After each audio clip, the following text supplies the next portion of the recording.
Welcome to the deep dive. Today we're tackling something, well, kind of wild, honestly. Solipsism. Solipsism. Have you ever, just stopped and wondered Yeah. if maybe your mind is Uh, the only one that's really real? like, what if everything else is, all Yeah. just your imagination? That's solipsism. It's a total trip, That really. is. And it kind of sounds like Yeah, something straight out of the Matrix, but totally. philosophers have been debating this for centuries, like way before Keanu Reeves was even born. Yeah, before special effects, even. Right. And nobody really wants to believe you're the only mind out there, No. but even just thinking about solipsism, Yeah. it can show you some really surprising things about how we understand, well, everything. Yeah. Reality, knowledge, the whole shebang. For sure. Like, you start asking those really basic questions. How do I know anything? Exactly. And we've got this awesome mix of stuff to help us unpack it all. Philosophical essays, we've got some YouTube videos, Nice.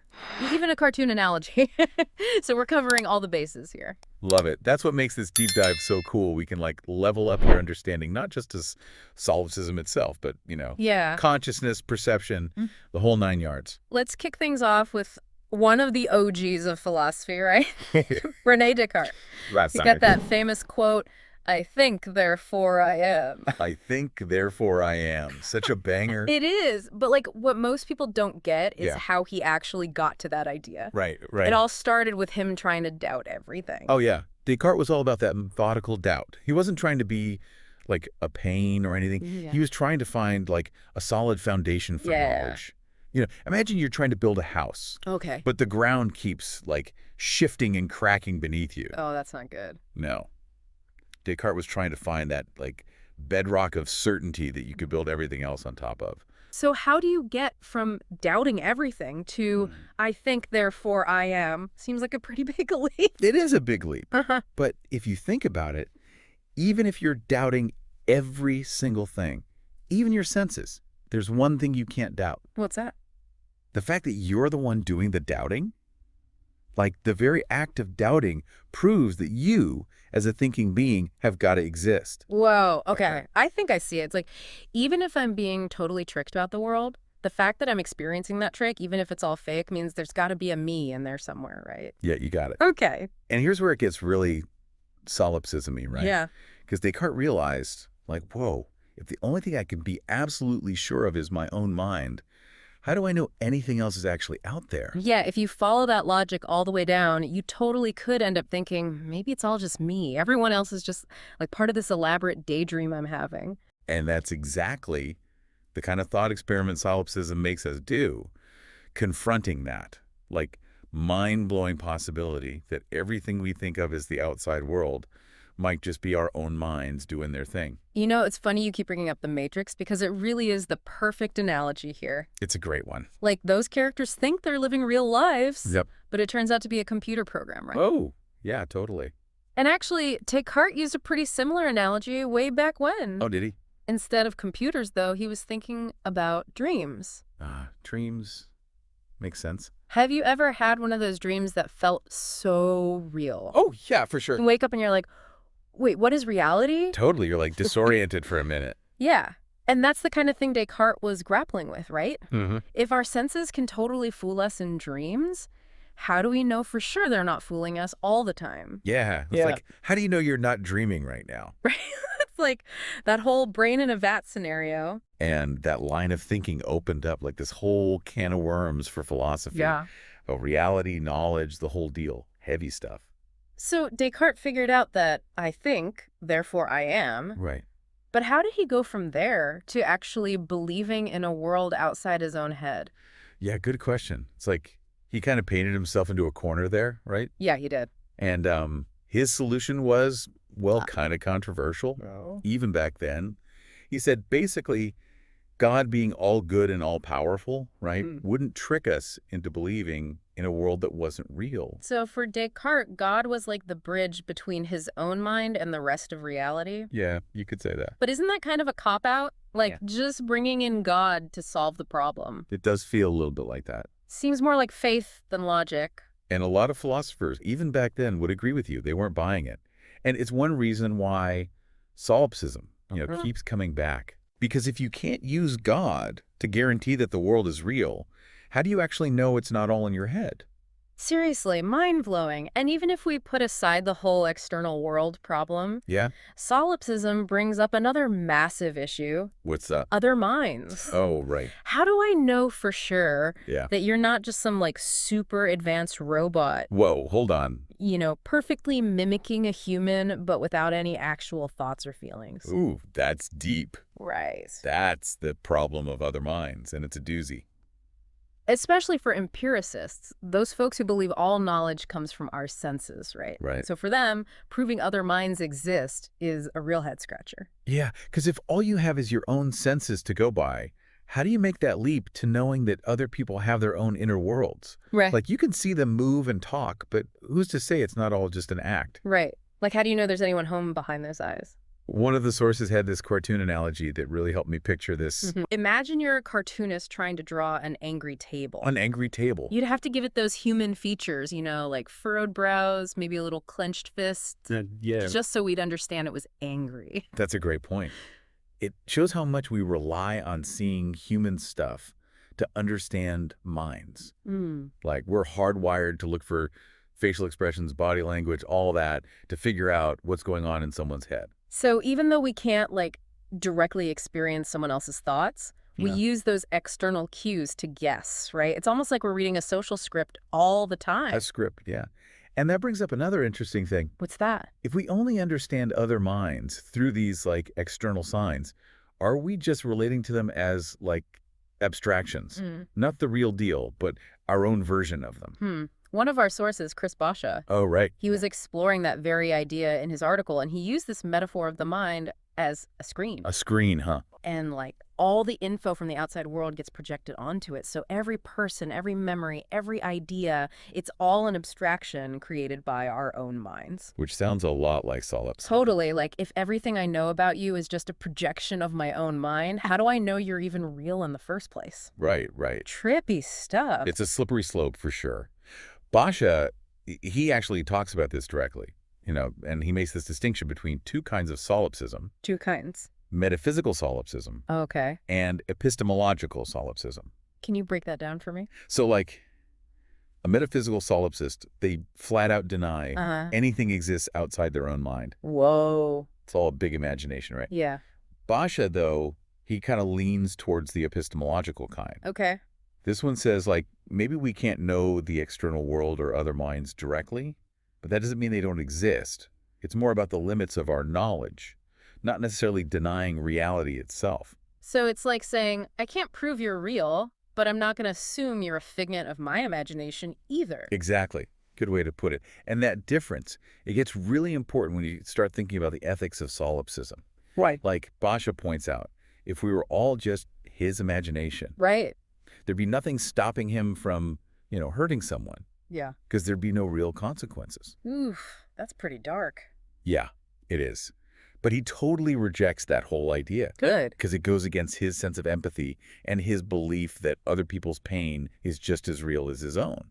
I see. It's like, even if I can't prove you're real, I'm going to treat you like you are because that's the right thing to do. Makes sense. If you were always questioning whether people were real, it'd be pretty impossible to have, real relationships. Yes, totally. Yeah. You couldn't trust anything or anyone. Right.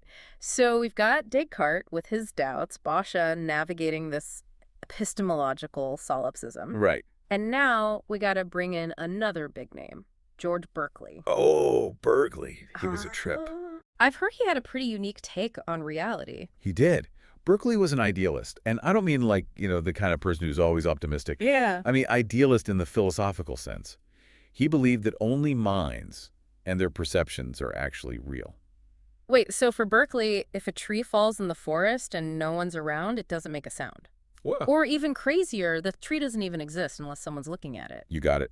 Ooh. Berkeley's famous line was, esse est percipi, Latin for to be is to be perceived. To be is to be perceived. Like things only exist because a mind is perceiving them. So let me get this straight. Okay. That book on your shelf, right now, it only exists because we're looking at it. Well, according to Berkeley, yeah. And if we close our eyes, it just poofs.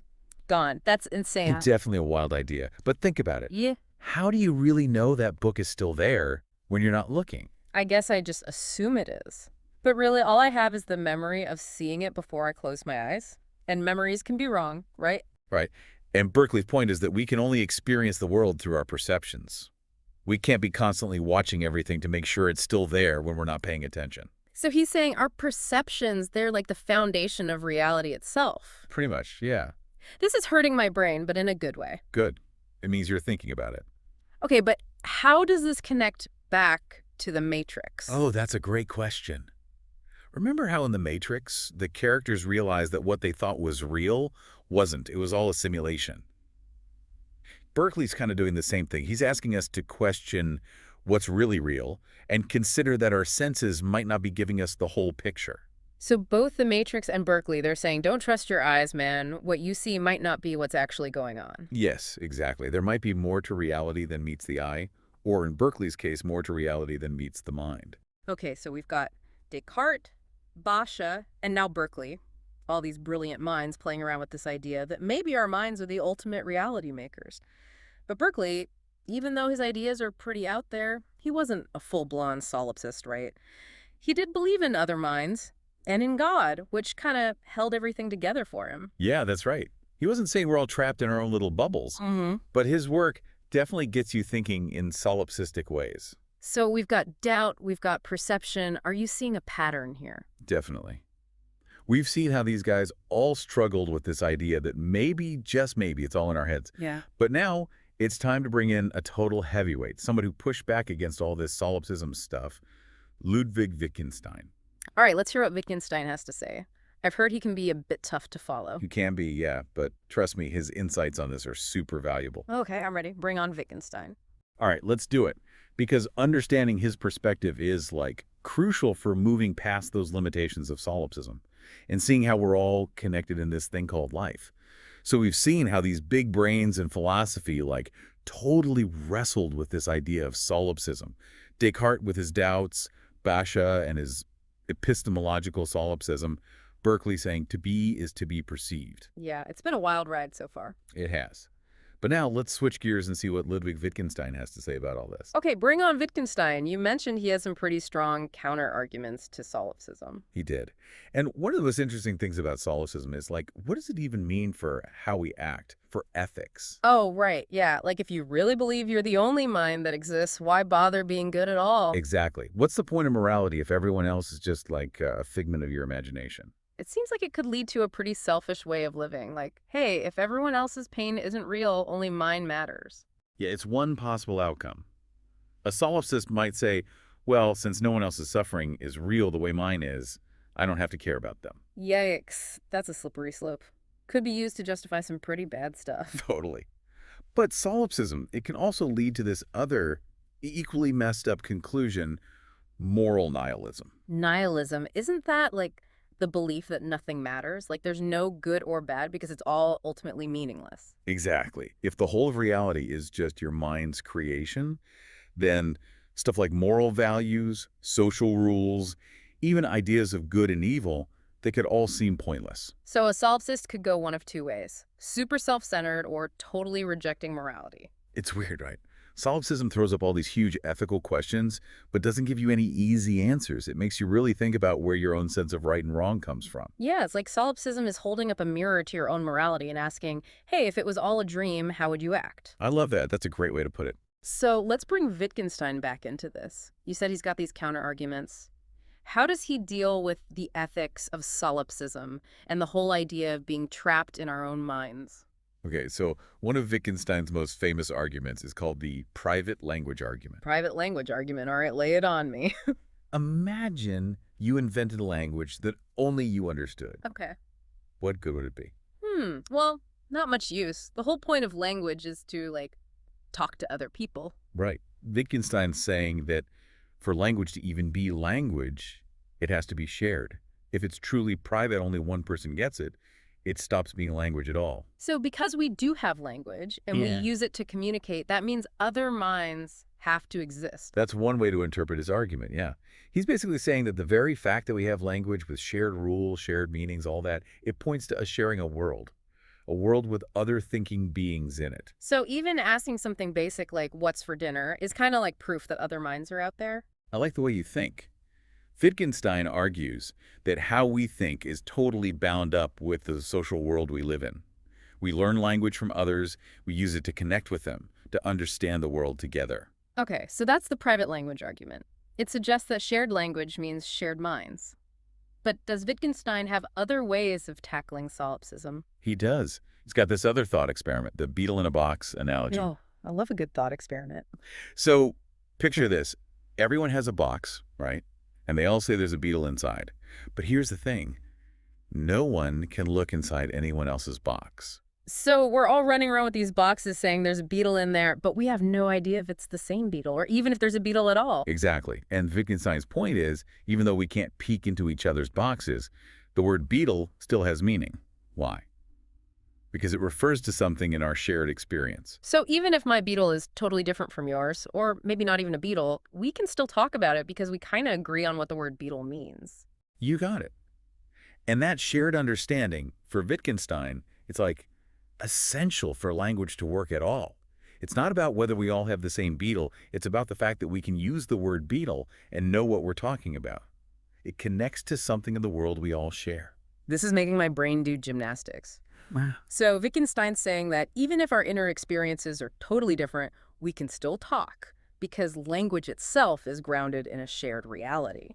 That's a great way to summarize it. It's a pretty powerful challenge to the solipsistic idea that we're each locked in our own private worlds. For Wittgenstein, thinking and talking, it all depends on this shared understanding, something that wouldn't be possible if we were truly alone in our minds. Okay, I'm starting to see how Wittgenstein's ideas offer a way out of that solipsistic maze, but what about the big question of the external world? Does he talk about how we can be sure that the world outside our minds is real?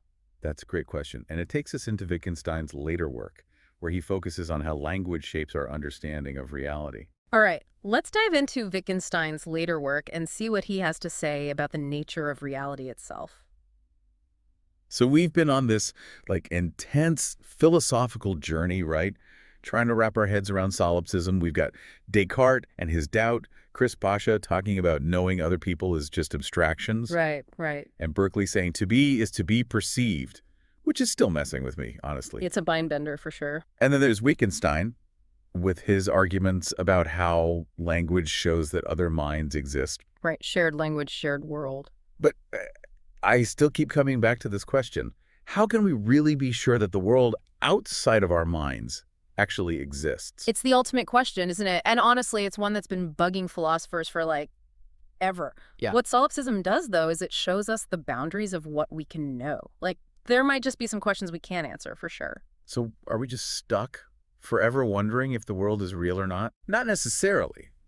Solipsism, it can't be proven true, but it can't be disproven either. It's more like a thought experiment, something that makes us think hard about what's real, what's knowledge, and how we fit into it all. So it's the journey, not the destination. Is that what you're saying? Exactly. Exploring solipsism, it's about the questions it brings up, making us challenge our assumptions, look at things from different angles. Like a mental workout. Yeah, kind of. But maybe a frustrating one if you're looking for a clear-cut answer. Totally. Sometimes the best questions are the ones without easy answers. For sure. Speaking of questions, I want to bring this back to our listeners. Give them something to chew on. Okay, good idea. If you could prove, 100%, that other minds exist, what would convince you? What kind of evidence? What kind of test? Because that gets to the heart of what it even means to know something, especially when we're talking about something as mysterious as consciousness. Yeah, right. It's like we're using our own consciousness to try and understand everyone else's, but how do we know we're not just projecting our own stuff onto them?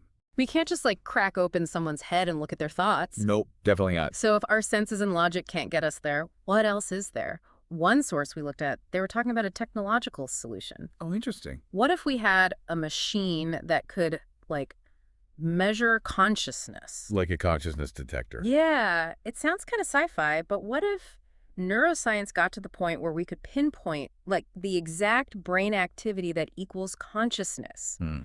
Then we could build a device, scan someone's brain, and know for sure if they're experiencing the world consciously. That's pretty wild.